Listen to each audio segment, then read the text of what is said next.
Welcome back to Brand 2020. Today is May 9th, 2017. The Tokyo Rainbow Pride held a two-day event in Yoyogi Koen this last week. I'm joined by Dr. Nancy Snow, Doctor of Persuasion. Hello, how are you? Thank you for joining again. And Vickie Skorji, who is with TEL. Thank you, Tim. You had a booth at the event in Yoyogi Park this weekend. That's correct. In fact, we had a booth beside one another at Yoyogi Park. Which booth were you with, Nancy? I was with Fruits and Suits, Japan, Okay. and Very we were on a popular group. long community row. So we had Stonewall on one side and then TEL on the other. 2 days of events, probably 1 million people participated in this. There were probably 1 million people in the general area. I think over the 2 days there were well over 100,000. And for the parade, it was up to maybe 6,000, they estimated. But the number of groups that are participating, marching or having a booth there, that keeps growing every year. Right. I think they were saying that this year they had the largest number of people that had marched in the past since 2012. I saw a list of sponsors, and there are many corporates that are participating in this and very actively. Well, not only that, corporate participation, but also the embassies. Yes. One of the groups marching was just European ambassadors for LGBT rights. So, and of course, until her recent departure, Ambassador Caroline Kennedy would come and speak. Right. We've had the Irish ambassador, we had the British ambassador. We've had many who have said, as Vickie and I were talking about earlier, that this should not be a big deal anymore. It's just one aspect of diversity and inclusion, which is, of course, the hot thing now in the work environment. Why has this become such a big deal over the last 5 years or so? I think there are lots of issues. There are the discrimination that happens in the workplace, the bullying that's happening in the schools. This is a large group of people that suffer that discrimination and harassment, and that with a large number of them attempting suicide and self-harming. I think a report last year said that 24% of students avoided school because of this discrimination. And that flows across into the workplace. I mean, that's one of the things that we were trying to make a noise about. What's it like growing up LGBTQ in Japan? And what if you're transgender in Japan? Because I think it's, you know, not just talking about gay or lesbian, it's like everything on the spectrum, right? And all diversity should be acceptable, right? And one thing that I really liked more this year than before is that just talking to people were very friendly and open. And so even though we had a booth, we were sort of going out into the crowd and welcoming people to come take a photo. But I also wanted to give a salute to TEL, because I believe you were handing out these cards during the march or when people came by the booth, and they are, one is specific to Japan, growing up LGBT in Japan, and really startling statistics here. 86% of LGBT students report having experienced insults from teachers or students. 2/3 have considered suicide.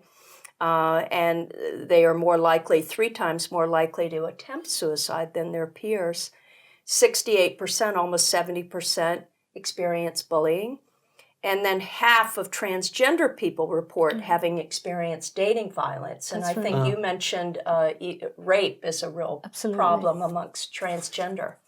What's the Japanese slant here? How is it different here than it might be in the United States or Canada or anywhere in Europe? I think it's in its infancy about discussing it, right? And I really applaud the Japanese government in trying to make some of these recent changes in bringing guidelines for addressing it, and the Shibuya Award and some of the other awards for bringing in certificates for marriage, right? Joint partnership. Right. So, you know, it's great to see this change happening, but it needs to go the next level, and it needs to have that acceptance by the community, right? That this is acceptable, that diversity is acceptable, that we should be talking about all people's rights, you know, whether it's LGBTQ issues. You know, you've got a huge problem with domestic violence issues in Japan, about rape and sexual assault issues. You know, all rights need to be looked at properly. And I think, too, we were talking earlier about gender and related to this article I wrote about gender diplomacy. And it shows that 2/3 of the study abroad in high school and college, it's females going abroad. And I was trying to relate that back to LGBTQ issues. whether or not it's perhaps easier for women if they do express themselves differently to go abroad as opposed to stay at home. Right. Because I think part of this infancy is looking at this as strictly kind of a gay man's issue. Right. And we sort of have taken away maybe some of that sexuality from women here to express themselves. You know, the thing that strikes me, Dr. Snow, is that this issue, you couldn't even conceive of this being an open discussion 5-6 years ago. Really? Right? And now it's pretty much in the open.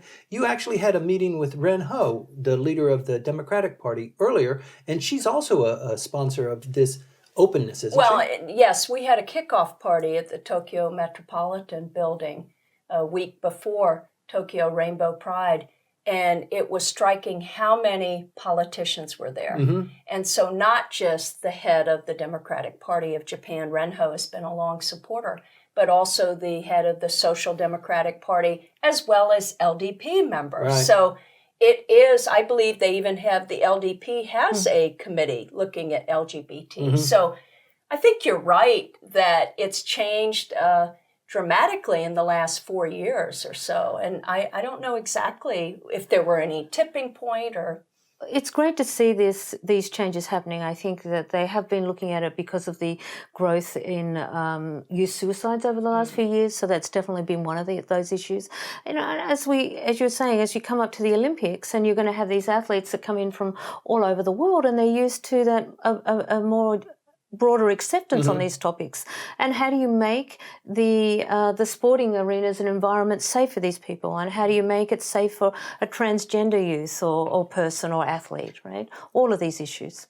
A fascinating window into a microcosm of Japanese culture. We're going to continue to watch this. It's an interesting subject. You should stay tuned.